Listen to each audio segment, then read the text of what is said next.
உக்ரைனுக்கு கொடுக்கிற முக்கியத்துவத்தின் ஒரு தேக்கரண்டி அளவு முக்கியத்துவத்தை கூட காசா விவகாரத்தில் G7 நாடுகள் G7 சம்மிட்டிலே கொடுக்கவில்லை என்பதை நாம் கவனிக்க வேண்டும். 7 நாடுகள் ஒன்றிணைந்து 50 பில்லியன் US கடனாக கொடுக்கிறோம் என்று அறிவித்திருக்கிறார்கள்.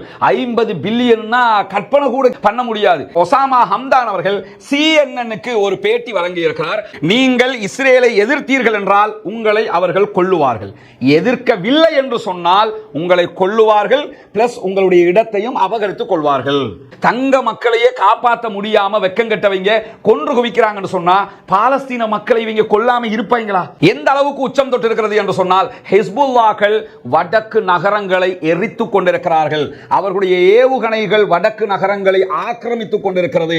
அழிவுகளுக்கு மேல் அழிவுகளை கொடுத்துக் கொண்டிருக்கிறது. அதாவது இப்ப நம்ம இருக்கக்கூடிய இந்த காலகட்டம் 2024 உண்மையிலேயே இவங்க டயப்பர் ஃபோர்சஸ் தான். ஏன்னா இது என்னன்னா வில்லும் அம்பும்.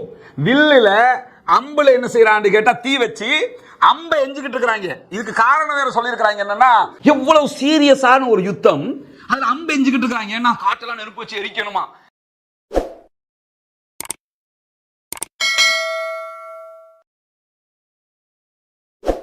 அஸ்ஸலாமு அலைக்கும் வரஹ்மத்துல்லாஹி வபரகாத். ஏக இறைவனுடைய அமைதியும் கருணையும் உங்கள் அனைவர் மீதும் உண்டாகட்டுமாக என்கிற உயரிய பிரார்த்தனைகளோடு இன்றைய தினமும் காசா உள்ளிட்ட மத்திய கிழக்கு பகுதிகளில் பாலஸ்தீன விவகாரத்தில் என்னவெல்லாம் நடக்கிறது என்கிற செய்திகளைத்தான் நாம் பார்க்க இருக்கிறோம்.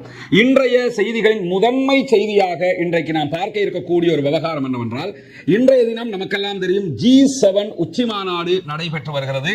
இந்த G7 சம்மிட்ல காசா தொடர்பாக என்னவெல்லாம் இடம்பெற போகிறது என்பது ஒரு பாரிய எதிர்பார்ப்பாக அனைத்து மக்களிடத்திலும் காணப்பட்டது. குறிப்பாக சர்வதேச நாடுகளுடைய தலைவர்கள் எதிர்பார்த்தார்கள். அதிலும் குறிப்பாக அரபு நாடுகள் இது தொடர்பான பல விவகாரங்களை எதிர்பார்த்திருந்த நிலையில் G7 மாநாட்டிற்கு விருந்தினராக அழைக்கப்பட்ட சவுதி அரேபியாவும் எகிப்தும் தாங்கள் கலந்து கொள்ளவில்லை என்று அறிவித்திருக்கிறார்கள். அதே நேரம் ஜோர்தானுடைய மன்னர் அந்த மீட்டிங்ல கலந்து கொள்கிறார். அதே போன்று டர்க்கியினுடைய அதிபர் அர்துகான் அவர்களும் அந்த மாநாட்டிலே கலந்து கொள்கிறார் என்கிற செய்திகள் இன்றைக்கு வெளியாகி இருக்கிறது. அதே நேரம் காசா தொடர்பாக என்ன அங்கு பேசப்பட்டது என்பதை பொறுத்தவரையில் அந்த மாநாட்டினுடைய முழுமையான தகவல்கள் மொத்தமாக இன்னும் வெளிவந்து முடியாத நேரத்திலும் இதுவரைக்கும் வெளிவந்த தகவல்களை பொறுத்தவரையில் அங்கு காசா தொடர்பில் பேசப்பட்ட விவகாரங்கள் 0 என்றுதான் ஆய்வாளர்களால் கருதப்படுகிறது. அதற்கான காரணமும் இருக்கிறது.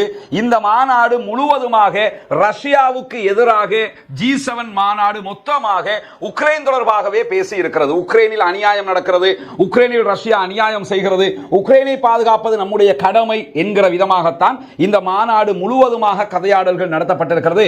காரணம் என்னன்னு சொன்னா, உக்ரைன் மீது ரஷ்யா தாக்குதல் நடத்துகிறது. ரஷ்யாவை G7 இருக்கக்கூடிய அனைத்து நாடுகளும் எதிர்த்து நிற்கிறார்கள். எதிர்த்து நின்றாலும், முழு ஐரோப்பிய யூனியன் எதிர்த்து நின்றாலும் ரஷ்யா உக்ரைன் மீது தாக்குதலை நிறுத்தவில்லை. அந்த தாக்குதல் கண்டிப்பாக நிறுத்தப்பட வேண்டும் என்பதிலே யாருக்கும் எந்த மாற்று கருத்தும் இல்லை. ஆனாலும் உக்ரைனுக்கு கொடுக்கிற முக்கியத்துவத்தின் ஒரு தேக்கரண்டி அளவு முக்கியத்துவத்தை கூட காசா விவகாரத்தில் G7 நாடுகள் G7 சம்மிட்டிலே கொடுக்கவில்லை என்பதை நாம் கவனிக்க வேண்டும். US அதாவது America, Italy, Britain, France, German, Canada and Japan ஆகிய நாடுகள் இந்த மாநாட்டிலே பங்கெடுக்கிறார்கள். இந்த மாநாட்டிலே காசா தொடர்பாக பேசப்பட்டது என்ன என்கிற கேள்விக்கு மர்வான் பிஷாரா, அல் ஜசீராவினுடைய மூத்த பத்திரிகையாளர் மர்வான் பிஷாரா அவங்க சொல்லும்போது என்ன சொல்றாருன்னு கேட்டா, நாம் எதிர்பார்த்த எந்த ஒன்றுமே இதிலே இடம்பெறவில்லை. மொத்தத்தில் ஒரு அர்த்தமற்ற நிகழ்வாக, அர்த்தமற்ற ஒரு அறிக்கையாக G7 அறிக்கை காசா தொடர்பில் பேசி இருக்கிறது. எந்த ஒரு தகவல்களும் அதிலே இல்லை என்கிறார் மர்வான் பிஷாரா. குறிப்பாக இந்த சம்மிட்ல அவங்க ஜோ பைடன் அமெரிக்காவினுடைய அதிபர் என்ன சொல்லியிருக்கிறார்னு கேட்டா, பீஸ் டாக் சமாதான முன்மொழிவுக்கு ஹமாஸ் ஒத்து வர வேண்டும் என்கிற ஒரு வார்த்தையை சொல்லி இருக்கிறார். ஹமாஸ் ஆல்ரெடி ஒத்து கொண்டுட்டாங்க, நாங்க சமாதானத்துக்கு அத்தனைக்கும் தயார், இஸ்ரேலை வர சொல்லுங்கள் என்று சொல்லி இருக்கிறார்கள். அதையும் மீறி G7ல அமெரிக்க அதிபர் இந்த வார்த்தையை சொன்னதுக்கான காரணம் என்னன்னு சொன்னா, அவர்கள் விரும்புகிற யுத்த நிறுத்தம் என்பது வெறும் 6 வாரங்கள், 6 வீக், 41 நாட்கள் மட்டும்தான் அவர்கள் யுத்த நிறுத்தத்தை விரும்புகிறார்கள். அதற்குள்ள இஸ்ரேலுடைய ஆட்களை வெளியே கொண்டு வந்துடணும், பாதுகாப்பாக உயிரோட மீட்டுக் கொள்ளணும். அதற்கு பிறகு காசாவுல எத்தனை லட்சம் பேர் கொல்லப்பட்டாலும் அது தொடர்பாக அமெரிக்காவுக்கோ இத்தாலிக்கோ பிரான்சுக்கோ அந்த G7 நாடுகளுக்கோ எந்த கவலையும் இருக்காது என்பதுதான் இதன் வெளிப்படையான உண்மையுமாக இருக்கிறது. அதனால அவர் என்ன செய்யறாருன்னா மீண்டும் மீண்டும் ஹமாஸ் வாங்கங்கிறார். ஹமாஸ் தெளிவாக நாங்கள் யுத்த நிறுத்தத்திற்கு தயார், ஆனால் நிரந்தர யுத்த நிறுத்தம் என்கிற வார்த்தை அதிலே இடம்பெற வேண்டும், இதற்கு நீங்கள் இஸ்ரேலை வலியுறுத்துங்கள் என்று அறிவித்தும் விட்டார்கள். அந்த மாதிரி இருக்கிற நிலையில தான் இப்படி ஒரு வார்த்தையை ஜோ பைடன் சொல்லி இருப்பது மட்டுமல்லாமல் இன்றைக்கு உக்ரைனுக்காக $50 பில்லியன் கடனாக வழங்குகிறோம் என்று அறிவித்திருக்கிறது G7 மாநாடு. 7 நாடுகள் ஒன்றிணைந்து $50 பில்லியன் கடனாக கொடுக்கிறோம் என்று அறிவித்திருக்கிறார்கள். 50 பில்லியன் கற்பனை கூட பண்ண முடியாது. இன்னும் எங்களுக்கு இன்னொரு 2 வருஷத்துக்கு எங்க மேல தாக்குங்க என்று ஜெலன்ஸ்கி சொல்லுகிற அளவுக்கு அந்த பணத்தை வாரி இறைத்திருக்கிறது இந்த G7 நாடுகள். ஆனால் அவங்க காசா தொடர்பாக பேசும்போது UNRWA என்கிற UN உடைய அமைப்பை காசாவிலே சுதந்திரமாக செயல்படுவதற்கு இஸ்ரேல் அனுமதிக்க வேண்டும் என்கிற ஒரு வார்த்தையோட கடந்து சென்றிருக்கிறார்கள் என்பது மட்டுமல்லாமல் UNRWA-க்கு அமெரிக்கா வழங்கிக் கொண்டிருந்த $1 ட்ரில்லியன் மொத்தமாக ஆல்ரெடி நிறுத்தியும் இருக்கிறார்கள். இதுல இருந்து நம்ம தெரியணும் என்னன்னு கேட்டா, காசாவுல மட்டும் இல்லைங்க, மேற்கு நாடுகளை தவிர்த்து எந்த நாடில் எத்தனை பேர் கொல்லப்பட்டாலும் கொல்பவர்கள் மேற்குலகை சேர்ந்தவர்களாக இருப்பார்கள், கொல்லப்படுகிறவர்கள் தெற்காசிய நாடுகளாக கிழக்காசிய நாடுகளாக இருப்பார்கள். அவர்களில் எத்தனை பேர் செத்து மடிந்தாலும் அவர்களுக்கு எந்த கவலையும் கிடையாது. அது முஸ்லிம் இல்லையா அதெல்லாம் அவனுக்கு மேட்டர் கிடையாது. ஈராக்கா செச்னியாவாங்கிறது மேட்டர் கிடையாது. எந்த நாடாக இருந்தாலும் நீங்கள் எங்களுடைய காலுக்கு கீழால் இருப்பவர்கள் என்கிற தொனிதான் இந்த மேற்கு நாடுகளுக்கு இருக்கிறது என்பதை G7 உடைய இந்த மாநாட்டு முடிவும் மிக தெளிவாக காட்டியிருப்பதை நாம் அறிய முடியும். இதுதான் G7 இன்றைக்கு நடந்தது. மேலதிகமாக ஏதாவது தகவல்கள் வந்தால் அதை தனியான ஒரு வீடியோவாக நாம் பார்க்க முடியும். இப்படியான நேரத்தில் தான் இன்றைக்கு ஹமாஸினுடைய மூத்த தலைவர்களில் ஒருவராக இருக்கக்கூடிய லெபனானுடைய தலைவர்களில் ஒருவராக இருக்கக்கூடிய ஒசாமா ஹம்தான் அவர்கள் CNN-க்கு ஒரு பேட்டி வழங்கி இருக்கிறார். அந்த பேட்டியில ஒரு முக்கியமான கேள்விக்கு அவர் அழகான ஒரு பதிலையும் சொல்லி இருக்கிறார். அது என்ன முக்கியமான கேள்வி, அது என்ன அழகான பதில் என்று சொன்னால், முக்கியமான கேள்வியாக CNN அவரிடத்தில் கேட்டது என்னன்னு சொன்னா, அக்டோபர் 7ஆம் தேதி இஸ்ரேல் மீது நீங்கள் நடத்திய தாக்குதல் தொடர்பாக தற்போது வருந்துகிறீர்களா, கவலைப்படுகிறீர்களா என்று அவரிடத்தில் கேட்கப்பட்டதற்கு, இல்லை நாங்கள் கவலைப்படவில்லை, எங்களை அவர்கள் ஆக்கிரமித்திருக்கிறார்கள், அவர்கள் மீதுதான் நாங்கள் எங்கள் ஆக்கிரமிப்பில் இருந்து மீண்டு கொள்வதற்காக தாக்குதல் நடத்தி இருக்கிறோம் என்கிற முதன்மை பதிலை அவர் சொன்னது மட்டுமல்லாமல், நாங்கள் இஸ்ரேல் மீது தாக்குதல் நடத்துவதற்கான காரணம் தெரியுமா என்று அவர் கேட்டிருக்கிறார். அதற்கு அவர் சொல்லுகிற ஒரு நியாயமான பதில் என்னென்று சொன்னா, இஸ்ரேலை பொறுத்தவரையில் நீங்கள் இஸ்ரேலை எதிர்த்தீர்கள் என்றால் உங்களை அவர்கள் கொல்லுவார்கள், எதிர்க்கவில்லை என்று சொன்னால் உங்களை கொல்லுவார்கள், பிளஸ் உங்களுடைய இடத்தையும் அபகரித்துக் கொள்வார்கள். எப்படி பதில சொல்றாருன்னா, நீங்க எதிர்த்தீங்கன்னா உங்களை கொல்லுவாங்க, அத்தோடு அது முடியும். ஆனால் எதிர்க்காமல் இருந்தீர்கள் என்று சொன்னால் உங்களை அவர்கள் கொல்லவும் செய்வார்கள், உங்களிடத்தை அபகரித்துக் கொள்ளவும் செய்வார்கள். எனவே நாங்கள் 2 இழப்பை சந்திக்க தயாரில்லை, நாங்களும் இறந்து எங்களுடைய உயிரையும் கொடுத்து எங்களுடைய இடத்தையும் இழந்து கொள்வதற்கு நாங்கள் தயாரில்லை. எனவேதான் இஸ்ரேலுக்கு எதிராக தாக்குதல் நடத்தி போராடி கொண்டிருக்கிறோம். நாங்கள் எங்களுடைய உயிர்களை இழந்தாலும் எங்கள் மக்கள் வாழ்வதற்கென்று ஒரு இடம் மீதியாக இருக்கும், அதற்காகத்தான் போராடுகிறோம் என்று இன்றைக்கு அக்டோபர் 7 தொடர்பான தாக்குதல் தொடர்பில் விரிவான பதிலறிக்கையை ஹமாஸினுடைய லெபனானுக்கான தலைவர் ஒசாமா ஹம்தான் அவர்கள் தெரிவித்திருக்கக்கூடிய காட்சியை நாம் பார்க்க முடியும். இப்படி இன்றைக்கு வெளியாகி இருக்கக்கூடிய இந்த தகவலில் அக்டோபர் 7ஆம் தேதிய தாக்குதலுக்கு நாங்கள் வருந்தவில்லை, அது தேவையானதுதான், எங்களுடைய சுதந்திரத்திற்காக நாங்கள் நடத்திய தாக்குதல் என்பதை திட்டவட்டமாக அவர்கள் சொல்லி இருக்கிறார்கள். இந்த மாதிரியான நேரத்தில் அக்டோபர் 7ஆம் தேதி தொடர்பாக இன்னும் ஒரு அதிர்ச்சிகரமான செய்தியும் வெளியாகி இருக்கிறது. அது என்ன செய்தி என்று சொன்னால், அக்டோபர் 7ஆம் தேதி இஸ்ரேல் மீது ஹமாஸ் நடத்திய தாக்குதலில் பல பேரை அவர்கள் பணைய கைதிகளாக பிடித்துக் கொண்டு வந்தார்கள். இப்படி பிடித்துக் கொண்டு வந்த நேரத்தில் நம்முடைய வீடியோக்களிலேயே தெளிவாக ஒரு சொன்ன செய்திதான், அங்கிருக்கக்கூடியவர்களை ஹமாஸ் கற்பழித்தார்கள் என்ற ஒரு குற்றச்சாட்டு நியூயார்க் டைம்ஸ் வழியாக முன்வைக்கப்பட்டது. பல பேரை ஹமாஸ் கொன்றார்கள் என்ற ஒரு குற்றச்சாட்டு வைக்கப்பட்டது. இதையெல்லாம் அன்றைக்கே ஹமாஸ் திட்டவட்டமாக மறுத்தார்கள். ஆனால் ஹமாஸ் மறுத்த விஷயம் உண்மைதான், ஹமாஸ் இதற்கு குற்றவாளிகள் அல்ல. அங்கு என்ன நடந்தது என்பதை இன்றைக்கு ஐநாவினுடைய அறிக்கை திட்டவட்டமாக வெளிப்படுத்தி இருக்கிறது. அது என்ன ஐநாவினுடைய அறிக்கை என்று சொன்னா, அக்டோபர் 7ஆம் தேதி அன்று இஸ்ரேலிய ராணுவம் தங்களுடைய மக்கள் 14 பேரை கொன்று குவித்திருக்கிறார்கள். ஹெலிகாப்டர்ல நம்ம ஏற்கனவே சொல்லி இருந்தோம், அந்த பகுதிகள் அக்டோபர் 7 தாக்குதல் நடந்த பகுதிகளில் நிறைய வெஹிக்கிள்ஸ் எல்லாம் வந்து தீப்பற்றி எரிந்த காட்சிகள் எல்லாம் பதிவாகி இருந்தது. அது ஹெலிகாப்டர்ல இருந்து இஸ்ரேல் ராணுவம் நடத்திய தாக்குதல்கள். இந்த தாக்குதல்களை அவர்கள் தான் நடத்தினார்கள், அவர்களுடைய மக்களையே அவர்கள் கொன்று குவித்தார்கள் என்று பலவிடுத்தம் பல பேரும் பேசிக் கொண்டிருந்த நிலையில் ஐநாவினுடைய அறிக்கை இன்றைக்கு வெளியாகி இருக்கிறது. அந்த அறிக்கையிலே ஐநா சொல்லக்கூடிய செய்தி என்னவென்று சொன்னால், காசாவில் இருந்து தெற்கு இஸ்ரேலுக்குள்ள நுழைந்த ஹமாஸினுடைய எதிர்ப்பு போராளிகள் இஸ்ரேலிய படைகளை எதிர்த்து போராடி கொண்டிருக்கிற நேரத்தில் அக்டோபர் 7ஆம் தேதி அன்று அந்த தாக்குதல் நடைபெற்றுக் கொண்டிருக்கக்கூடிய நேரத்தில் ஹன்னிபால் ஆர்டர் என்கிற ஒரு ஆர்டரை இஸ்ரேல் கடைபிடித்தது. அது என்ன ஹன்னிபால் ஆர்டர் என்று சொன்னா, இஸ்ரேலிய ராணுவத்தில் 2016ஆம் ஆண்டு தடை செய்யப்பட்ட ஒரு ஆர்டர் சிஸ்டம், ஒரு தாக்குதல் சிஸ்டம். அந்த சிஸ்டம் 2016 தடை, ராணுவத்தில் நீங்க இனி பயன்படுத்தக்கூடாது என்று தடை விதிக்கப்பட்டிருந்தும் அவர்கள் திடீரென்று அன்றைக்கு நடைபெற்ற அக்டோபர் 7ஆம் தேதி நடைபெற்ற தாக்குதலின் போது ஹன்னிபால் சிஸ்டத்தை நடைமுறைப்படுத்தி இருக்கிறார்கள் என்கிற செய்திகள் இன்றைக்கு வெளியாகி இருக்கிறது. அது என்ன ஹன்னிபால் ஆர்டர் என்று சொன்னால், இஸ்ரேலுடைய நாட்டுக்குள் யாராவது புகுந்து அவர்களுடைய ஆட்களை பணைய கைதிகளாக பிடித்துக் கொண்டு செல்வார்களே, ஆனால் அந்த பணைய கைதிகளை மீட்டெடுக்கிறோமா இல்லையாங்கிறது இரண்டாவது. பணைய கைதிகளை பிடித்துக் கொண்டு போகும்போது அவர்களை கொன்றொழித்தாவது அந்த இடத்தை முடிவுக்கு கொண்டு வர வேண்டும். பணைய கைதிகளை பிடிச்சிட்டு வந்திருக்கிறாங்க, அவங்களை மீட்டெடுக்கிறது இப்ப எவ்வளவு கஷ்டம் அவனுக்கு தெரியுது இல்ல, அதுக்கு தான் அந்த சிஸ்டத்தை வச்சிருக்கான். மீட்டெடுக்கிற கதையெல்லாம் கிடையாது, ராணுவத்தில் ரகசியமாக இருந்த திட்டம் இது. அதை 2016 அது பப்ளிக் ஆயிடுச்சு. பப்ளிக் ஆனதுனால மீண்டும் என்ன பண்ணிருக்காங்கன்னு கேட்டா, 2016 நாங்க இதை செய்ய மாட்டோம் அப்படின்னு சொல்லி அறிவிச்சிருக்காங்க. செய்ய மாட்டோம் என்று அறிவித்தவர்கள் அக்டோபர் 7ஆம் தேதி மிக தெளிவாக செய்திருக்கிறார்கள். என்ன செஞ்சிருக்கிறாங்கன்னா, ஹமாஸ் சார்பாக கடத்தி கொண்டு, அதாவது பணைய கைதிகளாக பிடித்துக் கொண்டு வருகிற போது 13 பேர் ஒரு வீட்டுக்குள் பிடிக்கப்படுகிறார்கள். அப்படி பிடிக்கப்படுகிறவர்கள் இந்த வீட்டுக்குள்ள தான் இருக்கிறாங்க என்று தெரிந்தவுடன் அந்த வீட்டின் மீது ஏவுகணை தாக்குதல் நடத்தி அந்த 13 இஸ்ரேலியர்களையும் இஸ்ரேலுடைய ஆக்கிரமிப்பு பயங்கரவாத ராணுவம் IDF கொன்று குவித்திருக்கிறது. இதற்கு பேர் ஹன்னிபால் ஆர்டர் என்று சொல்லுவார்கள். அந்த அடிப்படையில் கொண்டிருக்கிறார்கள். அதை தவிர்த்து இன்னொருவரையும் எக்ஸ்ட்ரா கொண்டிருக்கிறாங்க என்று ஐநாவுடைய அறிக்கை இன்றைக்கு திட்டவட்டமாக சொல்லியிருக்கிறது. தங்களுடைய மக்கள் கடத்தப்படுகிற போது காப்பாற்றுவதற்கு தான் ராணுவம், எங்கள் மக்களை மீட்பதற்கு தான் இந்த யுத்தம் என்று சர்வதேசத்திற்கு பேசக்கூடிய இஸ்ரேலிய ராணுவத்தினுடைய கோமணம் அவிழ்ந்து தொங்குகிற காட்சிகள் தான் இன்றைக்கு சர்வதேசம் முழுவதும் வெளியாகி கொண்டிருக்கிறது. அசிங்கப்பட்டுக் கொண்டிருக்கிறார்கள். தங்கள் மக்களையே காப்பாற்ற வேண்டியவர்கள் காப்பாற்றாமல் ஹன்னிபால் ஆர்டர் என்கிற பேரில் கொன்று குவித்திருக்கிறார்கள். எவ்வளவு பெரிய அநியாய ராணுவமாக இவங்க இருப்பாங்க. தங்க மக்களையே காப்பாற்ற முடியாம வெக்கங்கட்டவங்க கொன்று குவிக்கிறாங்கன்னு சொன்னா பாலஸ்தீன மக்களை இவங்க கொல்லாம இருப்பாங்களா?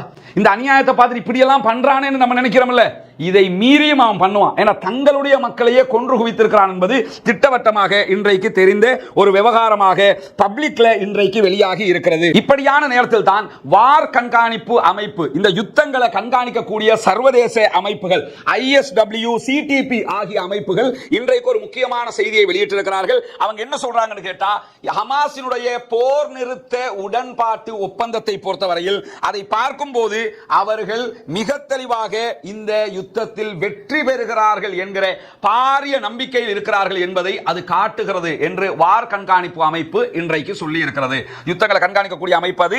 அவங்க எதுக்காக இதை சொல்றாங்கன்னு சொன்னா, ஹமாஸ் இன்றைக்கு இந்த யுத்த நிறுத்தம் தொடர்பான திருத்தங்களை எல்லாம் அமெரிக்காவுக்கு ஆல்ரெடி கொடுத்துட்டாங்க. அந்த திருத்தத்தில் நிரந்தர யுத்த நிறுத்தம் வேண்டும் என்பது அவர்களுடைய கோரிக்கையாக இருக்கிறது. அதிலே அவர்கள் உறுதியாகவும் இருக்கிறார்கள் என்பது மட்டுமல்லாமல் இந்த யுத்தத்திலே அவர்கள் வெற்றி பெறுகிறார்கள் என்பதை உறுதியாக நம்புகிறார்கள். நம்புவது மட்டுமல்லாமல் காசா முழுவதும் ஹமாஸினுடைய படைப்பிரிவு மிக திறமையாக செயல்பட்டு வருகிறது, அவர்களுடைய படைப்பிரிவுகள் மிக தெளிவாக கட்டமைக்கப்பட்டு வருகிறது என்று இன்றைக்கு சர்வதேச வார் கண்காணிப்பு அமைப்பான ISW, CTP ஆகிய அமைப்புகள் மிக துல்லியமான செய்திகளை வெளியிட்டிருப்பது மட்டுமல்லாமல் ஹமாஸ் தன்னுடைய அரசியல் அதிகாரத்தினுடைய பகுதிகள் சிலவற்றை மீண்டும் நிறுவ தொடங்கி இருக்கிறது. காசாவினுடைய பல பகுதிகளில் அவர்கள் அரசியல் ரீதியாகவும் ஆதிக்கம் செலுத்த ஆரம்பித்திருக்கிறார்கள். எனவே மீண்டெழுந்து விட்டார்கள், மீண்டெழுந்து கொண்டே இருக்கிறார்கள் என்பதை இன்றைக்கு இவர்கள் சொல்லுவது மட்டுமல்லாமல் ஹமாஸினுடைய போராளிகள், சுதந்திரத்திற்கான போராளிகள் நட்சாரின் பகுதிகளில் நிலைநிறுத்தப்பட்டிருந்த இஸ்ரேலிய ஆக்கிரமிப்பு பயங்கரவாத ராணுவத்தின் மீது பாரிய ராக்கெட் தாக்குதல்களையும் மோட்டார் குண்டு தாக்குதல்களையும் நடத்தி இருக்கிறார்கள் என்கிற செய்திகளையும் வார் கண்காணிப்பு அமைப்பு இன்றைக்கு அறிவித்திருப்பது மட்டுமல்லாமல் இன்றைய தினம் சுதந்திர போராளிகள் ரஃபாவினுடைய மேற்கு பகுதிகளில் இஸ்ரேலிய ஆக்கிரமிப்பு பயங்கரவாத ராணுவத்தை நோக்கி மோட்டார் குண்டு தாக்குதல்களை சரமாரியாக நடத்தி இருப்பதாகவும் பலஸ்தீன் இஸ்லாமிக் ஜிஹாத் அமைப்பினுடைய அல் குதுஸ் பிரிகேட் சார்பாக அஸ்டோது அதே போன்று அஸ்கலான் ஆகிய நகரங்கள் மீது இன்றைக்கு இஸ்ரேலிய நகரங்கள் மீது இன்றைய தினம் ராக்கெட் தாக்குதல்களை பாரிய அளவில் நடத்தி இருக்கிறார்கள் என்கிற செய்திகளும் இன்றைக்கு வெளியாகி இருக்கிறது. அதே நேரத்தில் காசா இஸ்ரேல் எல்லையாக இருக்கக்கூடிய கரேம் அபு ஷலேம் என்கிற எல்லை பகுதிகளில் இஸ்ரேலிய ஆக்கிரமிப்பு பயங்கரவாத ராணுவத்தை நோக்கி மோட்டார் குண்டு தாக்குதல்களையும் பாரிய அளவில் அவர்கள் நடத்தி இருக்கிறார்கள். அதற்குரிய வீடியோக்களையும் அவர்கள் வெளியிட்டிருக்கிறார்கள். நம்ம இறுதியில் அவற்றை பார்க்க முடியும். இப்படியான நேரத்தில் தான் இன்றைய தினம் இஸ்ரேலுடைய இஸ்ரேலி டுடே பத்திரிகை ஒரு செய்தியை வெளியிட்டிருக்கிறார்கள். அதில் அவங்க என்ன சொல்றாங்கன்னு சொன்னா, இஸ்ரேலிய தளங்கள் மீது ராணுவ தளங்கள் மீது ராக்கெட்டுகளையும் ஏவுகணைகளையும் கஸ்ஸாம் பிரிகேடும் அல் குதுஸ் படையணியும் ஏவி இருக்கிறார்கள். குறிப்பாக ஷேபா ஃபார்ம்ஸ் பகுதிகளில் இருக்கக்கூடிய இஸ்ரேலுடைய தளங்களை நோக்கி 6க்கும் மேற்பட்ட ராக்கெட்டுகளை கஸ்ஸாம் பிரிகேட் லெபனானில் இருந்து ஏவி இருப்பதான செய்திகளை இன்றைக்கு அவங்க பதிவு செஞ்சிருக்கிறாங்க. நார்த் இஸ்ரேலுடைய மெட்டுல்லா பகுதிகளில் இஸ்ரேலிய ஆக்கிரமிப்பு பயங்கரவாத ராணுவத்தை நோக்கி 5 ஏவுகணை தாக்குதல்கள் இன்றைக்கு கஸ்ஸாம் பிரிகேடினால் நடத்தப்பட்டிருக்கிறது. இந்த தாக்குதல்கள் லெபனானில் இருக்கக்கூடிய கஸ்ஸாம் பிரிகேட் நடத்தி இருக்கக்கூடிய தாக்குதல்கள், காசாவில் இருந்து அவர்கள் நடத்தி இருக்கக்கூடிய தாக்குதல்கள் ஏற்கனவே நம்ம சொன்னது காசாவில் இருந்து அவர்கள் நடத்தி இருக்கக்கூடிய தாக்குதல். இந்த மாதிரியான நிலையில என்ன நடந்து கொண்டிருக்கிறது இஸ்ரேலுக்கும் ஹிஸ்புல்லாவினுடைய எல்லைக்கும் என்கிற மிக பரந்த அளவிலான கதையாடல்கள் தற்போது வெளிவந்து கொண்டிருக்கிறது. அஸ்ஸலாமு அலைக்கும் வரஹ்மத்துல்லாஹி வபரகாத்துஹு. அன்பிற்கினிய சகோதர சகோதரிகளே, நமக்கெல்லாம் தெரியும், இலங்கையினுடைய குறிப்பாக இந்த வெள்ளம் பிட்டிய பகுதிகளில் ஏற்பட்ட வெள்ளம் காரணமாக வெள்ளத்தினால பாதிக்கப்பட்ட மக்களுக்கு நம்ம அந்த தண்ணீர் நிரம்பி இருக்கிற நேரத்திலேயே நம்மளால முடிஞ்ச உணவுகள் வழங்குகிற அந்த வேலையை நம்ம பார்த்திருந்தோம். தற்போது அதற்கு பிறகு இந்த பாதிக்கப்பட்ட மக்களுக்கு நம்ம மொத்தமாக பாதிக்கப்பட்டிருக்கிறாங்க. இப்போ நம்ம நிற்கிற இடங்கள் எல்லாம் அன்னைக்கு கழுத்துக்கு மேலே தண்ணி நின்ற ஏரியாக்கள். இந்த பள்ளி வாயிலே அவங்களுடைய கிரவுண்ட் ஃப்ளோர் ஃபுல்லாக மூழ்கி இருந்த நேரம். அப்படிப்பட்ட நேரத்தில் அந்த மக்களுக்கு, நம்ம பாதிக்கப்பட்டிருக்கக்கூடிய மக்களுக்கு நம்மளால் முடிஞ்ச எதையாவது ஒன்று பண்ணணுங்கிறத அடிப்படையில் உங்களிடத்துல நம்ம அதற்கான உதவிகளை கேட்டிருந்தோம். மக்கள் தாராளமாக அதற்குரிய உதவிகளை பண்ணியிருக்கிறீங்க. அதனுடைய முதல் கட்டமாக இன்றைக்கு வெள்ளம்பிட்டிய மெகடோகொடல்னாவில் இருக்கக்கூடிய அபூபக்கர் பள்ளிவாயல் நிர்வாகத்தோட இணைஞ்சு அழகான முறையில் அவங்க அதை விநியோகித்து தர்றாங்க. அவங்களே டோக்கன் கொடுத்துருக்குறாங்க மக்களுக்கு. மக்கள் வாங்கிட்டு போகக்கூடிய காட்சிகளை நீங்கள் பார்க்குறீங்க. ரொம்ப அருமையான முறையில் மக்களுக்கு விநியோகிக்கிற வேலையை அந்த பள்ளிவாசல் நிர்வாகமே முன்னின்று நமக்கு பண்ணி தர்றாங்க. அல்லாஹ் அவர்களுக்கு மறுபுரிய வேண்டும். எனவே இங்கே பாதிக்கப்பட்டிருக்கக்கூடிய மேலும் நிறைய மக்கள் இருக்கிறாங்க. கிட்டத்தட்ட இந்த ஏரியாவில் மட்டுமே 520க்கும் மேற்பட்ட குடும்பங்கள் இருக்குது. உங்களால் முடிந்த உதவிகளை இந்த வீடியோக்களை பார்க்கக்கூடிய சகோதரர்கள் வாரி வழங்குங்கள். அந்த மக்களுக்கு சதக்கத்துல் ஜாரியாவாக, நிலையான தர்மமாக போய் சேர்ந்து விடும். எல்லாவிடத்திலே நமக்கு நிறைய கூலிகளை பெற்றுத்தரக்கூடிய ஒரு நிகழ்வாகவும் இது மாறிவிடும் என்கிற காரணத்தினால உங்களால் முடிந்த உதவிகளை வாரி வழங்குங்கள். முன்னால் தெரியக்கூடிய நம்முடைய தொலைபேசி இலக்கத்திற்கு, வாட்ஸ்அப் இலக்கத்திற்கு நீங்கள் தொடர்பு கொண்டு உங்களால் முடிந்த உதவிகளை வழங்க முடியும். அது இந்த மக்களுக்கு கொண்டு சேர்ப்பதற்கான வாய்ப்புகளை உருவாக்கி கொடுக்கும் என்கிற வகையில் தான் இந்த வீடியோவை நம்ம உங்களுக்கு கொண்டு சேர்க்கிறோம். எனவே உதவி செய்ய விரும்புகிற சகோதரர்கள் நம்மை தொடர்பு கொள்ளுமாறு அன்பாக கேட்டுக்கொண்டு முடித்துக் கொள்கிறேன். நம்ம ஏற்கனவே சொன்ன மாதிரி ஒருபுறம் அவர்கள் காசாவிலே இருக்கக்கூடிய சுதந்திர போராளிகளோடு சண்டையிட வேண்டியிருக்கிறது, மறுபுறம் ஹிஸ்புல்லாக்களோடு மோத வேண்டியிருக்கிறது. அதே நேரம் இப்பொழுது ஒருபுறமாக செங்கடலில் இருக்கக்கூடிய ஹூதிகளோடும் அவர்கள் தாக்குதல் நடத்த வேண்டியிருக்கிறது. ஈராக்ல இருந்தும் அவர்கள் மீது தாக்குதல்கள் நடத்தப்படுகிறது. இப்படி 4 முனை தாக்குதல்கள் நடத்தப்படுகிற கேப்புக்குள்ளதான் தேவையில்லாம ஈரானிடம் போயும் அடி வாங்கி கொண்டு வந்தார்கள். இப்படி 5 விதமான தாக்குதல்களை அவர்கள் எதிர்கொண்டு வருகிற நேரத்தில் தற்போது ஹிஸ்புல்லாக்களுடனான மோதல் உக்கிரமாகி இருக்கிறது, உச்சம் தொட்டிருக்கிறது. எந்த அளவுக்கு உச்சம் தொட்டிருக்கிறது என்று சொன்னால், ஹிஸ்புல்லாக்கள் வடக்கு நகரங்களை எரித்துக் கொண்டிருக்கிறார்கள். அவர்களுடைய ஏவுகணைகள் வடக்கு நகரங்களை ஆக்கிரமித்துக் கொண்டிருக்கிறது. அழிவுகளுக்கு மேல் அழிவுகளை கொடுத்துக் கொண்டிருக்கிறது. அது எந்த அளவுக்கு அழிவாக மாறி இருக்கிறது என்று சொன்னால், அப்பர் கலீலி உள்ளிட்ட நகரங்களை மொத்தமாக அந்த கண்ட்ரோலுக்குள் கொண்டு வந்திருக்கிறது ஹிஸ்புல்லாக்கள் என்கிற அதிர்ச்சிகரமான செய்தியும் இன்றைக்கு வெளியாகி இருக்கிறது. அது எப்படி அந்த கண்ட்ரோலுக்குள்ள வந்திருக்கிறது என்பதை பார்ப்பதற்கு முன்பதாக இஸ்ரேலிய ராணுவத்தினுடைய நிலை எப்படி இருக்கிறது இப்பொழுது என்பதையும் நாம் தெரிந்து கொள்ள வேண்டும். இன்றைக்கு மிக முக்கியமான 2 வீடியோக்கள் வெளியாகி இருக்கிறது. அதை இன்றைய தினம் அல் ஜசீராவினுடைய சனட் இந்த வீடியோக்களை ஆய்வு செய்யக்கூடிய, இது உண்மைதான் என்பதை கண்டறியக்கூடிய சனட் டிஜிட்டல் பிரிவு ஆம் இது உண்மைதான் என்று கண்டறிந்து செய்தியும் வெளியிட்டிருக்கிறார்கள். அந்த வீடியோவில் என்ன இடம்பெறுகிறது என்பதை பார்த்து கொண்டே என்ன செய்தி என்பதையும் புரிந்து கொள்ளுங்கள். அதாவது இப்ப நம்ம இருக்கக்கூடிய இந்த காலகட்டம் 2024. இந்த காலகட்டத்தில் உலகத்தில் இருக்கக்கூடிய ஆக உச்சகட்ட ஆயுதங்கள் எதுவுமே இஸ்ரேலுக்கு போகாமல் யாருக்கும் கிடைக்காது என்கிற அளவுக்கு உச்சகட்ட ஆயுதங்களை இஸ்ரேல் இந்த காசா யுத்தத்திலே பயன்படுத்துவது நமக்கு தெரியும். அவங்க அணுகுண்டை மட்டும் தான் போடல, மற்ற அத்தனை அணுகுண்டுக்கு நிகராக இருக்கக்கூடிய பல குண்டுகளை கூட போட்டுட்டாங்க என்கிற செய்திகளை நம்ம பார்க்கிறோம். இரண்டாம் உலக மகா யுத்தத்தில் கூட போடப்படாத அளவுக்கு குண்டுகளை அவர்கள் போட்டு அழித்துக் கொண்டிருக்கிறார்கள் காசாவை. ஆனாலும் இன்றைக்கு 252வது நாளில் இருக்கிறோம். இதுவரைக்கும் அவர்களால் காசாவுடைய இந்த பகுதி எங்க கண்ட்ரோல்ல தான் இருக்குது என்று அறிவிக்க முடியாத துப்புக்கெட்ட ராணுவமாக இருக்கக்கூடிய நேரத்தில் அவர்களுடைய ராணுவ வளங்கள் தற்போது உச்சகட்டம் அளவில் குறைந்து கொண்டு வருகிறது. ஏன்னா பல நாடுகள் அவங்களுக்கு அந்த F-35 போன்ற விமானங்களுக்கான பாகங்களை விற்பதற்கு பல நாடுகள் தடை விதித்திருக்கிறது. ஐநாவினுடைய தடை வந்திருக்கிறது. எனவே வெளிநாடுகள் நினைச்ச மாதிரி இப்ப ஆயுதம் கொடுக்க முடியாது. அமெரிக்காவிலிருந்து பங்கர் பிளாஸ்டர் பாம் ஏற்றுக்கொண்டு வருவதற்கு தயாரான கப்பலை அங்கு போராட்டம் நடத்திய பொதுமக்களே தடுத்து நிறுத்திவிட்டார்கள். எனவே அவர்களுக்கு ஆயுதங்கள் கிடைப்பதில் பாரிய சங்கடம் ஏற்பட்டிருக்கிறது. அது எந்த அளவுக்கு சங்கடமாக இருக்கிறது என்பதற்கு உரிய 2 வீடியோக்கள் தான் இன்றைக்கு வெளியாகி இருக்கிறது. இந்த வீடியோவை நீங்க பார்த்தீங்கன்னு சொன்னா இந்த வீடியோவில் இவன் என்ன பண்றான்னு சொன்னா, இவ்வளவு காலமா நம்ம ஐடிஎஃப்னா என்ன நினைச்சுக்கிட்டு இருந்தோம், அதாவது இஸ்ரேலி டிஃபென்ஸ் ஃபோர்சஸ். ஆனா அவங்களுக்கு செல்ல பேர் ஒன்றும் இருக்கிறது தெரியுமில்ல, இஸ்ரேலி டயப்பர் ஃபோர்சஸ் அப்படின்னு சொல்லி ஒரு செல்ல பேர் இருக்குது. அதாவது சின்ன பிள்ளைகளுக்கு டயப்பர் போடுவோம்ல, அந்த டயப்பர் ஃபோர்சஸ் உண்மையிலேயே இவங்க டயப்பர் ஃபோர்சஸ் தான். ஏன்னா 2024ல இந்த யுத்தத்துல என்ன பண்ணிக்கிட்டு இருக்கிறான் இவங்கிறத பாருங்க. இந்த வீடியோ பார்த்தா தெரியும். இது இந்த பார்டர் ஹிஸ்புல்லாக்களுக்கும் லெபனான் பார்டர்ல அடிக்கப்பட்டிருக்கக்கூடிய பாரிய சுவர் தான். இது சுவர் எழுப்பி இருக்கிறாங்க. இந்த சுவருக்குள்ள இருந்து வெளியில தாக்குதல் நடத்துறாங்க. எங்க நடத்துறாங்கன்னா ஹிஸ்புல்லா பக்கத்துக்கு நடத்துறாங்க, லெபனான் பக்கத்துக்கு நடத்தும் போது இது அம்பு. இது என்னன்னா வில்லும் அம்பும். வில்லுல அம்புல என்ன செய்யறான்னு கேட்டா தீ வச்சு அம்பை எஞ்சிக்கிட்டு இருக்கிறாங்க. இதுக்கு காரணம் வேற சொல்லியிருக்கிறாங்க. என்னன்னா இந்த லெபனான் பகுதிகளில் இருக்கக்கூடிய காடுகளுக்குள்ள ஹிஸ்புல்லாக்களுடைய ராணுவ பிரிவுகள் உள்ள நுழைஞ்சிட்டாங்க. எனவே நாங்க தீப்பத்தை வைத்து அம்புகளை எஞ்சி விட்டோம்னு சொன்னா அந்த காடெல்லாம் தீப்பத்தி எரிஞ்சிரும். அப்படி எரிஞ்சதுன்னா அவங்க செத்து போயிருவாங்க. இது நான் என்ன கேட்கிறேன்னு கேட்டா, இது ஐடிஎஃப் இஸ்ரேலி டிஃபென்ஸ் ஃபோர்சஸ் செய்யற வேலை பாருங்க. லூசு பயலுவல அதுக்கு தான் ராக்கெட் இருக்குது. அவனே அங்க இருந்து அவன் ஹிஸ்புல்லாங்கிறது அரசாங்கம் ஒன்று கிடையாது, ஒரு குழு. அவங்களே உங்க மேல ராக்கெட் ஏவி தான் தாக்குதல் நடத்திக்கிட்டு இருக்கிறான். இவன் என்ன செய்யறான்னு கேட்டா 2024ல 1940க்கு பின்னாடி போய் உட்கார்ந்துக்கிட்டு அம்பைதான் பாருங்க. இது ஆளை பார்த்தா எப்படி இருக்குது சொல்லுங்க, ஆளை பார்த்தா அழகு வேலையை பார்த்தா இளவுன்னு அது மாதிரி ஒரு ஆள் தான் இவன். இந்த ஃபோர்ஸஸ் பாத்துக்கிறீங்க, கரெக்டா ராணுவத்துல ட்ரெஸ் எல்லாம் போட்டுக்கிறாங்க. ஃபோர்ஸஸுக்குரிய எல்லாம் ஷூல இருந்து எல்லாம் கரெக்டா போட்டு ஆயுதத்துக்கு பதிலாக அம்பை வச்சுக்கிட்டு என்ன செய்யறாங்கன்னு கேட்டா இந்த அம்பு மூலமாக ஏவிக்கிட்டு இருக்கிறாங்க. இது பரவாயில்லை, இது ஒண்ணு. இதையே உங்களுக்கு நம்புறதுக்கு கஷ்டமா இருக்கும். இதுக்கு பிறகு இன்னொரு ஸ்பெஷல் ஐட்டம் இருக்குது. அது என்னன்னு பாருங்க. பெரிய நெருப்பு உருண்டைகளை உண்டாக்கி அதை போட்டு இழுத்து கயிறுல இழுத்து அப்படி விடுவாங்க. அது போய் படும். அப்படி பட்டு அது தீப்பற்றி எரியும். இது ஒரு பழங்கால யுத்த முறைதான்ங்கிறதுல மாற்று கருத்து இல்ல. இப்ப என்ன பண்றான்டா, உட்கார்ந்துக்கிட்டு கம்பு இருக்குல்ல, கம்பால செய்யப்பட்ட ஆயுதம் இது. ஆனா ஆளை பாத்தீங்கன்னா ஆளை பார்த்தா அழகு வேலையை பார்த்தா இளவுன்னு. இங்க பாருங்க டிஃபென்ஸ் ஃபோர்சஸ் நிக்கிறாங்க. 60 செகண்ட் ஓடக்கூடிய ஒரு செகண்ட் கணக்குல ஓடக்கூடிய ஒரு வீடியோ தான் வெளியிடப்பட்டிருக்கிறது.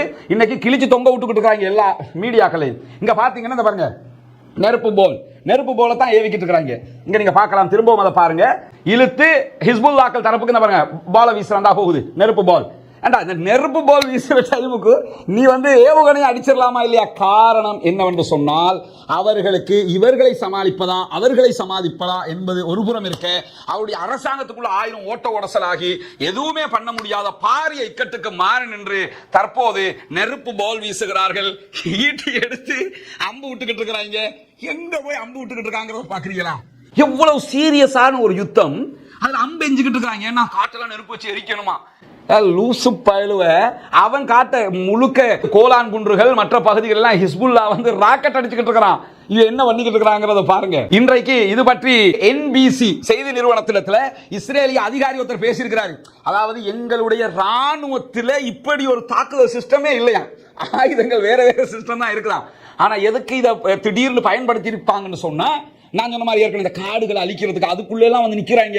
அதுக்குள்ள மட்டுமாடா வந்து நிக்கிறான்? பின்னாடி உங்க அதிகாரி சொல்லுகிற கதைகளை கேட்டாலே எங்கெல்லாம் வந்து நிக்கிறான்றது தெரியும்.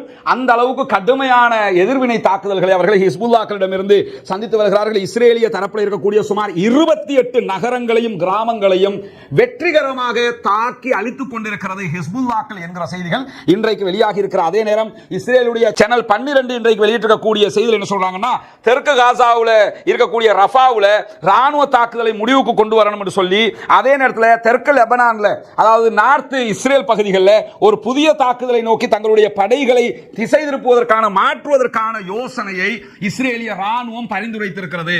ரஃபாவை நாங்க 2 பாப்போம் உள்ள போனாங்கல்ல, ரஃபாவுல ஒரு புறம் அடி வாங்கிட்டு இருக்காங்க கஸ்ஸாம் பிரிகேட். இப்போ என்ன ஒரு முடிவுக்கு வந்திருக்காங்களா, ரஃபாவை கொஞ்சம் அப்புறம் பார்த்துக்குருவோம், ரஃபாவுல இருந்து அப்படி திரும்பி வாங்க, நார்த் இஸ்ரேலை பார்த்துருவோம், அங்க நம்ம ரஃபாவை பார்க்க போய் இங்க நம்ம நகரமே நம்மளை விட்டு போய்கிட்டு இருக்குது அப்படின்னு சொல்லி ராணுவமே ஒரு முடிவு எடுத்திருக்கிறாங்க. இன்றைக்கு சேனல் 20 இன்றைக்கு செய்தி வெளியிட்டிருக்கிறார்கள். அது மட்டுமல்லாமல் ஹிஸ்புல்லாக்கள் இன்றைய தினம் நடத்திய தாக்குதல்களில் ராம்தா என்கிற இஸ்ரேலிய ஆக்கிரமிப்பு பயங்கரவாத ராணுவத்தினுடைய ராணுவ தளம் அடிக்கிற அடி எல்லாமே எங்க தெரியுமாங்க, ராணுவ தளங்கள். அவர்களுடைய பலத்தை இல்லாமலாக்குவதுதான் இவர்களுடைய பணியாகவே இருக்கிறது. ராம்தா ராணுவ தளம், அல் ஷமாக்கா ராணுவ தளம், இந்த பகுதிகளில் எல்லாம் இஸ்ரேலிய ஆக்கிரமிப்பு பயங்கரவாத ராணுவத்தை ராக்கெட் மூலம் அழித்துக் கொண்டிருக்கிறது ஹிஸ்புல்லா. இன்றைக்கு ஒரு வீடியோ வந்திருக்கு, நீங்க பார்க்க முடியும். இன்றைக்கு பல அரபு ஊடகங்கள், சர்வதேச ஊடகங்கள் வெளியிட்டிருக்கக்கூடிய வீடியோ. அது எந்த அளவுக்கு இஸ்ரேலுக்கு உள்ள இஸ்ரேலுக்கு அட்டாக் நடக்குது, வெளியில எல்லாம் இல்ல, இஸ்ரேலுக்கு உள்ள. அதே மாதிரி நீங்க பாத்தீங்கன்னு சொன்னா மெரோன் விமானத்தளம், மெரோன் என்கிற இஸ்ரேலுடைய விமானத்தளம் மீது இன்றைக்கு பாரிய தாக்குதல்களை ஹிஸ்புல்லாக்கள் நடத்தி இருக்கிற அதே நேரம் ஈராக்ல இருந்து தாக்குதல் நடத்தக்கூடிய குழுவும் இன்றைய தினம் என்ன பண்ணிருக்கிறாங்கன்னு சொன்னா, இஸ்ரேல் மீது மெரோன் ராணுவ தளத்தின் மீது தாக்குதல் நடத்தி இருக்கிறார்கள். இப்படி ராணுவத்தினுடைய தலைமையகங்கள் மீதெல்லாம் தாக்குதல் நடத்தி கொண்டிருக்கக்கூடிய நேரத்தில் இன்றைக்கு ஒரு முக்கியமான செய்தியும் வெளியாகி இருக்கிறது. என்ன முக்கியமான செய்தி என்று சொன்னா, இவர் இன்றைக்கு கொடுத்திருக்கக்கூடிய ஒரு முக்கியமான பேட்டி. இவர் இப்ப இஸ்ரேலுடைய எலக்ட்ரிசிட்டி அத்தாரிட்டிக்கு லீடராக இருக்கக்கூடிய ஒருவர். ஆனால் முன்னாள் ராணுவ தளபதி இஃப்தா ரொன்டால் என்கிறவர் தான் இன்றைக்கு ஒரு முக்கியமான பேட்டியை கொடுத்திருக்கிறார். அவர் சொல்லி இருக்கக்கூடிய செய்தியினுடைய தலைப்பை நீங்க பார்க்கலாம். இன்றைக்கு இந்த செய்தியை பல ஊடகங்கள் வெளியிட்டிருக்கிறார்கள். நீங்க பாருங்க, you just want to cry, ex-Israeli commander says Galilee lost to Hezbollah அப்படின்னு சொல்லி இன்றைக்கு இந்த செய்தி வெளியாகி இருக்கிறது. அது என்ன செய்திங்கிறத முழுமையாக நம்ம பார்க்க இருக்கிறோம். அதில் என்ன சொல்றார் என்று சொன்னால், இஸ்ரேலுக்கு எதிராக யுத்தம் செய்யக்கூடிய ஹிஸ்புல்லாக்கள் இஸ்ரேலுக்கு உள்ள, வடக்கு இஸ்ரேலுக்கு உள்ள செக்யூரிட்டி ஜோன் ஒன்றையே அமைத்திருக்கிறார்கள். இது லெபனானுக்கு உள்ள கிடையாதுங்க, இஸ்ரேலுக்கு உள்ள ஹிஸ்புல்லாக்கள் செக்யூரிட்டி ஜோன் ஒன்றையே அமைத்திருக்கிறார்கள் என்று இன்றைக்கு இஸ்ரேலுடைய முன்னாள் தளபதி சொல்லி இருக்கக்கூடிய செய்திகள் வெளியாகி இருக்கிறது. இவர்தான் இஸ்ரேலுடைய முன்னாள் ராணுவ தளபதி இஃப்தா ரோன். இன்றைக்கு மிக முக்கியமான போஸ்ட்ல இஸ்ரேலுக்குள்ள இருக்கக்கூடியவர். அவர் என்ன சொல்றாருன்னு கேட்டா, ஹிஸ்புல்லாக்கள் இஸ்ரேலுக்குள்ள ஒரு பாதுகாப்பு வலயத்தையே நிறுவி இருக்கிறார்கள். Hezbollah has established a security zone inside Israel அப்படின்னு சொல்லி மிக தெளிவாக அவர் சொல்லி இருக்கக்கூடிய காட்சிகள் இன்றைக்கு வெளியாகி இருக்கிறது. அது மட்டுமல்லாமல் அவர் தொடர்ந்து என்ன சொல்றாருன்னு கேட்டா, ஹிஸ்புல்லா தெற்கு லெபனான்ல இருப்பதற்கு பதிலாக இப்பொழுது வடக்கு இஸ்ரேலில் இருக்கிறது. எங்க இருக்கணும்னா லெபனானுடைய தெற்கு பகுதி, அதுல தான் ஹிஸ்புல்லாக்கள் இருக்கணும். ஏன்னா அதான் அவங்களுடைய இடம். அவர் என்ன சொல்றாருன்னு கேட்டா, இப்ப ஹிஸ்புல்லா தெற்கு லெபனான்ல இருக்கிறதுக்கு பதிலா வடக்கு இஸ்ரேல், நார்த் இஸ்ரேல்ல இருக்கிறாங்கன்னா என்ன அர்த்தம்னா, நார்த் இஸ்ரேல் இஸ்ரேல்கிட்ட இல்ல, ஹிஸ்புல்லா கிட்ட இருக்குதுன்னு அர்த்தம். அதுக்கு தான் அவர் அதை சொல்றாரு. சொல்லிட்டு தொடர்ந்து என்ன சொல்றாருன்னு கேட்டா, நாம் கலீலியை இழந்து விட்டோம், பெரும்பாலான மக்கள் இனிமேல் கலீலிக்கு திரும்பி வரமாட்டார்கள். கலீலி, அப்பர் கலீலி எல்லாம் சேர்ந்த கலீலிங்கிறது, கலீலி அப்பர் கலீலி பல பகுதிகளை அடக்கிய பெருநகரம் அது. அந்த பகுதிக்கு இனிமேல் இஸ்ரேலிய மக்கள் திரும்பி வரமாட்டார்கள். ஏன்னா கலீலியை நம்ம இழந்துட்டோம், நம்ம கையில அது இல்ல, உலகத்துக்கே நம்ம பீத்திக்கிட்டு தெரிஞ்சதுல எதுவும் நடக்க போறது இல்ல என்று சொல்லிட்டு அவர் என்ன சொல்றாருன்னா, I was in Kiryat Shmona yesterday, நான் நேற்றைய தினம் கிரியாத் ஷமோனா பகுதிகளில் இருந்தேன், அது இப்பொழுது எப்படி இருக்கிறது என்று சொல்லி அவர் சொல்லும்போது, it is a ghost town, இன்றைய நாட்களில் அது பேய் நகரத்தை போன்று இருக்கிறது. ஏன் அவர் சொல்றாருன்னா, நம்ம காசாவை பார்க்கிறோம்ல, எப்படி அழிவுகள் வந்திருக்கிறது. இஸ்லாத்துல பேய் பிசாசு நம்பிக்கை எல்லாம் கிடையாது. அந்த சொன்னதை நான் சொல்லிக்கிட்டு இருக்கிறேன். இவர் சொன்னது கிரியாத் ஷமோனா பேய் நகரம் போல் இருக்கிறது என்று சொன்னா, கோஸ்ட் சிட்டி எதுக்கு சொல்லுவாங்கன்னா, மொத்தமாக அழிக்கப்பட்டுடுச்சு, அங்க எடுக்கிறதுக்கு ஒண்ணும் இல்லை. எப்படி நம்ம காசாவை பார்ப்போமோ அந்த மாதிரி எடுப்பதற்கு ஒன்றும் இல்லாமல் அழிக்கப்பட்டிருக்கிறது என்று சொல்லிவிட்டு அவர் என்ன சொல்றாருன்னு கேட்டா, அது கைவிடப்பட்ட ஒரு போர் மண்டலம், அந்த பகுதியை நீ எடுக்க முடியாது, கைவிட்டுட்டோம் நம்ம, அங்கு விலங்குகளை மட்டுமே நீங்கள் பார்க்க முடியும். அவர் சொல்றாரு, நான் அந்த பகுதிக்கு நேற்று போயிருந்தேன், அங்க போனீங்கன்னு சொன்னா விலங்குகளை கிரியாத் ஷமோனாவை சொல்றாரு. இது வந்து கலீலி இல்ல, கலீலி ஆல்ரெடி ஹிஸ்புல்லாஹ்வுடைய கண்ட்ரோலுக்கு வந்துருச்சுன்னு அவரே சொல்றாரு. கிரியாத் ஷமோனா எப்படி இருக்குதுன்னு கேட்டா முழுவதுமாக அழிக்கப்பட்டு போர் மண்டலமாக இருக்கிறது, பேய் நகரம் போல் இருக்கிறது. நீங்க அங்க போனீங்கன்னா விலங்குகளை மட்டும்தான், நாய் பூனை பன்னி இதுகளை மட்டும்தான் பார்க்க முடியும் என்று சொல்லிட்டு அவர் சொல்றாருன்னு கேட்டா, யூ ஜஸ்ட் வாண்ட் டு கிரை, நீங்கள் அழுவீர்கள், அழ வேண்டி வரும். அங்க பார்த்த என்னடா நம்ம ஏரியா, அவனுக்கு அவன் ஏரியா தானே, அது உண்மையிலேயே அது பாலஸ்தீன், அது வேற. ஆனா அவர் சொல்றாரு அங்க போய் பார்த்தா அழுவீங்க, அங்க எடுக்கிறதுக்கு ஒண்ணும் இல்ல, அழிச்சு நாசமாக்கிட்டாங்க. ஆனா வெளியில காலரை தூக்கி வச்சுக்கிட்டு எப்படி தெரியுமா, இங்க வாங்க இப்ப வரிசையில வந்து இந்த பரபரப்பு ஐபிசி அவங்க எல்லாம் இப்ப வரிசையில வந்து நிக்க சொல்லணும். அங்க அது நடந்து விட்டது, இது நடந்து விட்டது, இதை சொல்றது இந்த ஆளு. இது அல் ஜசீரா சொல்லல, அரபு ஊடகங்கள் சொல்லல. இதை சொல்றது யாருன்னு கேட்டா இஸ்ரேலுடைய முன்னாள் ராணுவ தளபதி தான் இதை சொல்லி இருக்கிறார். நீங்க அலனு அப்படின்னு சொல்லி இன்றைக்கு சொல்லி இருக்கக்கூடிய காட்சிகள் வெளியாகி இருக்கிறது. இவ்வளவு அழிவுகளை அவர்கள் அங்கே சந்தித்துக் கொண்டிருக்கிறார்கள். இப்படியான நேரத்தில் தான் இஸ்ரேலிய ஆக்கிரமிப்பு பயங்கரவாத ராணுவத்தினுடைய பகுதிகளில், வடக்கு பகுதிகளில் இருக்கக்கூடிய விமான தளத்தை ஈராக்கில் இருந்து தாக்குதல் நடத்தக்கூடிய குழுவும் இன்றைக்கு தாக்குதல் நடத்தி அழித்துக் கொண்டிருக்கிறார்கள் என்கிற செய்திகளும் வெளியாகி இருக்கக்கூடிய நேரத்தில் தான் ஹூதிகளால் நேற்றைய தினம் தாக்குதலுக்கு கிரேக்க நாட்டுக்கு சொந்தமாக இருக்கக்கூடிய கப்பல்ல இருக்கக்கூடியவங்களை எப்படியாவது மீட்டு விட வேண்டும் என்கிற மீட்பு பணிகள் வேகமாக நடந்து வருகிறது. ஏன்னா கப்பல் மூழ்கி கொண்டிருக்கிறது, கப்பல் மொத்தமாக மூழ்கி கொண்டிருக்கிறது, பெரும் தாக்குதலுக்குள்ளாகி இருக்கிறது. அதனால எப்படியாவது மீட்டுக்கிறதுங்கிறதான முயற்சிகள் அவங்க செஞ்சுக்கிட்டு இருக்காங்க. பிரித்தானிய கடல்சார் பாதுகாப்பு நிறுவனமான ஆம்ரேயினுடைய உளவுத்துறை மற்றும் ஆபத்துக்கான நிர்வாக இயக்குனர் இன்றைக்கு என்ன சொல்லியிருக்கிறார் என்று சொன்னா, செங்கடல் அதே நேரத்தில் ஏடன் வளைகுடா பகுதிகளில் இருக்கக்கூடிய கப்பல்கள் மீதான தாக்குதல்களில் யமனை தளமாக கொண்டு செயல்படக்கூடிய ஊதிகள் மாபெரும் அளவில் தாக்குதல்களை துல்லியமாக நடத்தி வருகிறார்கள். நேரடி வெற்றிகளோடு அவர்கள் அதிகம் வெற்றிகளை பெற்று வருகிறார்கள். நம்ம அவங்களுடைய ட்ரோனை அட்டாக் பண்ணினோம், இடைமறிச்சோம்னு நம்ம சொல்லிக்கிட்டாலும் உண்மையில் ஜெயித்துக் கொண்டிருப்பவர்கள் அவர்கள் தான் என்று சொல்லி இன்றைக்கு ஆம்ஃப்ரேனுடைய உளவுத்துறை அதிகாரியை மிக தெளிவாக சொல்லியிருக்கிறார். நாம் அவர்களிடத்தில் தோற்றுக் கொண்டிருக்கிறோம். இந்த காசா வார்ல ஒன்றை மட்டும் புரிஞ்சுக்கிறங்க, இன்ஷா அல்லாஹ், அல்லாஹ் நாடினால் இம்முறை கிடைக்கக்கூடிய வெற்றி என்பது வரலாற்று வெற்றியாக மாறப்போகிறது. ஏன்னா சவுத் ஏசிய நாடுகளுக்குள்ள வர்றது தீவிரவாதம் என்ற பெயர்ல அவனா ஒரு தீவிரவாதத்தை உண்டாக்கிட்டு என்ன பண்ணுவான்னு கேட்டா அங்க இருக்கக்கூடிய மக்களை அழிப்பார்கள். ரஷ்யாவிடம் இருந்து ஆப்கானை மீட்டுக் கொள்வதற்காக ஒசாமா பின் லேடன் என்கிற தீவிரவாதி உருவாக்கப்பட்டான், அவனுடைய படை உருவாக்கப்பட்டது. பிறகு அவனிடமிருந்து ஆப்கானை மீட்டெடுக்க போகிறோம் என்பதற்காக அங்க போய் முழு ஆப்கானிஸ்தானை அழிச்சு 20 வருஷம் வச்சுக்கிட்டு இருந்துட்டு 21வது வருஷம் துண்டக்கானம் துணியக்கானம் என்று ஓடிய காட்சிகளை நம்ம பார்த்திருக்கிறோம். ஈராக்ல அந்த நிலைமை ஏற்பட்டது. இப்படி பல நாடுகளுக்குள்ளேயும் பூந்து அமெரிக்கா செய்த அநியாயங்கள் கொஞ்சம் நஞ்சம் கிடையாது. இப்ப என்ன ஆயிடுச்சுன்னு சொன்னா, இஸ்ரேலை வச்சு பயம் காட்டிக்கிட்டு இருந்தாங்க.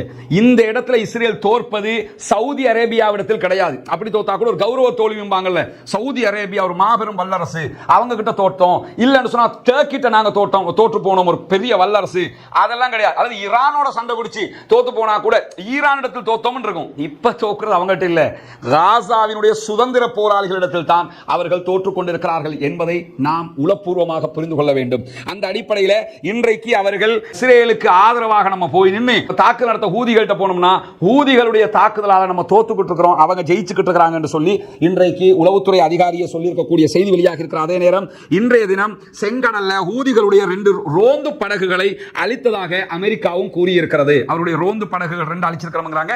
ஏன்னா நேற்று ரோந்து படகுல போய் தான் இந்த கிரேக்கத்துக்கு சொந்தமான கப்பல் மீது அவர்கள் தாக்குதல் நடத்தி இருந்தார்கள். இந்த மாதிரியான நேரத்தில் இன்றைய தினம் ஹூதிகளால் ஏவப்பட்ட 2 ஆளில்லா விமானங்களையும் சுட்டு வீழ்த்தி இருக்கிறோம் என்கிற செய்திகளையும் இன்றைக்கு அவர்கள் அறிவித்திருக்கிறார்கள். இப்படி ஒருபுறம் ஹூதிகள் வழியாக அடி வாங்கிக் கொண்டிருக்கிறது இந்த மேற்குலகமும் இஸ்ரேலிய ஆதரவாளர்களும், அதே நேரத்தில் மறுபுறம் இஸ்ரேல் பற்றி எரிந்து கொண்டிருக்கிறது ஹிஸ்புல்லாஹ்வுடைய தாக்குதலால். மறுபுறமாக காசாவுக்குள் இருக்கக்கூடிய சுதந்திர போராளிகளும் தங்களுடைய நாட்டை மீட்டுக் கொள்வதற்காக முழுமையாக போராடி கொண்டிருக்கிறார்கள். இதே நேரத்தில் இன்றைய தினமும் கஸ்ஸாம் பிரிகேட் ஒரு முக்கியமான வீடியோவை வெளியிட்டிருக்கிறாங்க. அந்த வீடியோவை தான் நீங்க இதில் பார்க்குறீங்க. அதில் அவங்க என்ன சொல்றாங்கன்னு சொன்னா, உங்களுடைய ஆர்மி வந்து தொடர்ந்து உங்க மக்களையே கொன்று குவித்துக் கொண்டிருக்கிறார்கள் என்று சொல்லிட்டு அவங்க சொல்றாங்க. நாங்க உங்களுடைய கேப்டிவ்ஸ் அவங்க வெளியே கொண்டு வருவாங்கன்னு சொல்லி நீங்க எதிர்பார்க்காதீங்க, அவங்க வெளியே கொண்டு வருகிற நிலைமையில் அவங்க கிடையாது, உங்களுடைய பணைய கைதிகளை அவர்கள் கொன்று குவித்துக் கொண்டிருக்கிறார்கள் என்கிற எச்சரிக்கை அவர்கள் இன்றைக்கு விடுத்திருக்கிறார்கள். மீண்டும் ஒரு வீடியோ போட்டு அது அவங்க தெளிவாக என்ன சொல்லியிருக்கிறாங்கன்னு கேட்டா, உங்களுடைய ஆர்மி அதாவது ஐடிஎஃப் கடந்த சில நாட்களுக்கு முன்பதாக ரஃபா பகுதிகளிலும் உங்களுடைய 2 பணைய கைதிகளை கொண்டிருக்கிறார்கள். எனவே உங்க மக்களை நாங்க கொல்லல, உங்க மக்களை கொல்றது அவங்க தான் என்கிற செய்திகளை இன்றைக்கு இன்றைக்கு அவர்கள் வெளியிட்டிருப்பது மட்டுமல்லாமல் மீண்டும் அதே எச்சரிக்கை கொடுத்திருக்காங்க. டைம் இஸ் ரன்னிங் அவுட் அப்படின்னு சொல்லி இன்றைக்கும் எச்சரிக்கை கொடுத்திருக்கிறார்கள். அதே நேரத்தில் இன்றைக்கு கஸ்ஸாம் பிரிகேடினுடைய சில தாக்குதல் காட்சிகள் வெளியாகி இருக்கிறது. அதை மொத்தமாக நமக்கு இதில் காட்ட முடியாதுங்கிறது உங்களுக்கு தெரியும். நடத்துகிறாங்கிறத நீங்க புரிஞ்சுக்கிறதுக்காக காட்டக்கூடிய காட்சிகளாக இருக்கிறது. பாரிய எதிர்வினை தாக்குதல்களை எல்லாம் அவர்கள் நடத்தி கொண்டிருக்கிறார்கள். அதே நேரத்தில் நீங்க பார்க்கலாம் ஹிஸ்புல்லாஹ்வுடைய தாக்குதல்களால் இஸ்ரேலுக்குள்ள என்ன நிலைமை நடக்குதுங்கிறத காட்டக்கூடிய இன்னொரு வீடியோ இன்றைக்கு வெளியாகி இருக்கிறது. பார்க்கிற இடங்கள் எல்லாம் பற்றி எரிந்து கொண்டிருக்கக்கூடிய காட்சிகளை அவர்கள் வெளியிட்டுக் கொண்டிருக்கிறார்கள். அதே மாதிரி ஹிஸ்புல்லாஹ்கள் இன்றைக்கு தாக்குதல் நடத்தக்கூடிய காட்சிகளை வெளியிட்டிருக்கிறாங்க. எப்படியான தாக்குதல்களை எல்லாம் அவங்க இஸ்ரேலை நோக்கி நடத்துகிறார்கள் என்பதற்கான காட்சிகள், குறிப்பாக இவங்க இஸ்ரேலுக்கு உள்ளதான் ஹிஸ்புல்லாஹ்கள் இருக்கிறார்கள் என்பதற்கான செய்தியை இன்றைக்கு இஸ்ரேலுடைய முன்னாள் ராணுவ அதிகாரியை சொல்லி இருந்த நேரத்தில் இன்றைக்கு அவர்கள் உள்ள உட்கார்ந்துகிட்டு துப்பாக்கி சூடு நடத்தக்கூடிய வீடியோக்கள் வெளியாகி இருக்கிறது. இங்க நீங்க பார்க்கலாம் இஸ்ரேலிய ராணுவ தளங்கள் மீது அவர்கள் நடத்தக்கூடிய பாரிய தாக்குதல்களுடைய காட்சிகள் வெளியாகி இருக்கிற விஷயங்களை நம்ம பார்க்க முடியும். அதே நேரத்தில் இங்க நீங்க பார்க்கலாம் அவங்க இஸ்ரேலுடைய எந்த பகுதிகளுக்கெல்லாம் எப்படி எப்படி தாக்குதல் நடத்துகிறார்கள் என்கிற மிக விரிவான ஒரு வீடியோவாக இந்த வீடியோவை அவங்க வெளியிட்டிருக்காங்க. எல்லாமே சேட்டலைட் தகவல்களோட அவங்க வெளியிட்டு வரக்கூடிய காட்சிகளை நம்ம தொடர்ந்து பார்க்க முடியும். இதெல்லாம் அவங்க எந்தெந்த பகுதிகளை எப்படி அட்டாக் பண்றாங்கிறதுக்கான காட்சி. இது ராணுவ இஸ்ரேலுடைய ஒரு ராணுவ முகாம். இது அந்த முகாம் பகுதிகளுக்கு எப்படி அட்டாக் பண்றாங்கிறத முழுமையாக இந்த வீடியோவில் போட்டிருக்காங்க. நம்ம மொத்தமாக அதை காட்டவும் முடியாது. இங்க பார்க்கலாம் நீங்க எப்படி எல்லாம் எவ்வளவு துல்லியமாக அவங்க அதை அட்டாக் பண்ணி கொண்டிருக்கிறாங்கிற காட்சிகள் வெளியாகி இருக்கிறது. இப்படி இன்றைக்கு பலவிதமான வீடியோக்களும் அவர்கள் நடத்தக்கூடிய தாக்குதல்களும் வெளியாகி வருகிறது. எனவே பாலஸ்தீனம் சுதந்திரம் அடைய வேண்டும், பாலஸ்தீனத்திற்காகத்தான் இவ்வளவு போராட்டங்களும் ஒவ்வொரு பக்கமாகவும் நடந்து வருகிறது.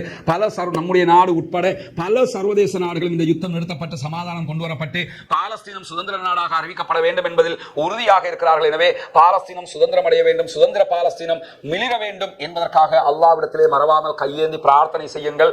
அல்லாஹ்விடத்திலே கையேந்தி கேளுங்கள். புனிதமிக்க துல்ஹஜ்ஜுடைய அரஃபாவினுடைய நோன்பை நாம் முன்னோக்கி கொண்டிருக்கிறோம். நோன்பாளிகளாக இருக்கிற நேரத்திலும் அல்லாஹ்விடத்திலே கையேந்தி பாலஸ்தீன மக்களுக்காக பிரார்த்திக்க மறந்து விடாதீர்கள். புனிதமிக்க பெருநாளுடைய நாளிலே துஆக்கள் அங்கீகரிக்கப்படக்கூடிய நாட்களில் ஒன்றாக இருக்கிறது. புனிதமிக்க ஹஜ் பயணம் மேற்கொண்டிருக்கக்கூடிய சகோதரர்கள் கண்டிப்பாக ஹரம் ஷரீஃபிலே இருந்து அல்லாஹ்விடத்திலே அந்த மக்களுக்காக பிரார்த்திக்க மறந்து விடாதீர்கள். உங்களுடைய பயணத்திலே அந்த மக்களையும் நினைவு கூர்ந்து சேர்த்துக் கொள்ளுங்கள் என்கிற கோரிக்கைகளோடு ஜனநாயக ரீதியாக பாலஸ்தீன மக்களுக்காக குரல் கொடுக்க மறந்து விடாதீர்கள்.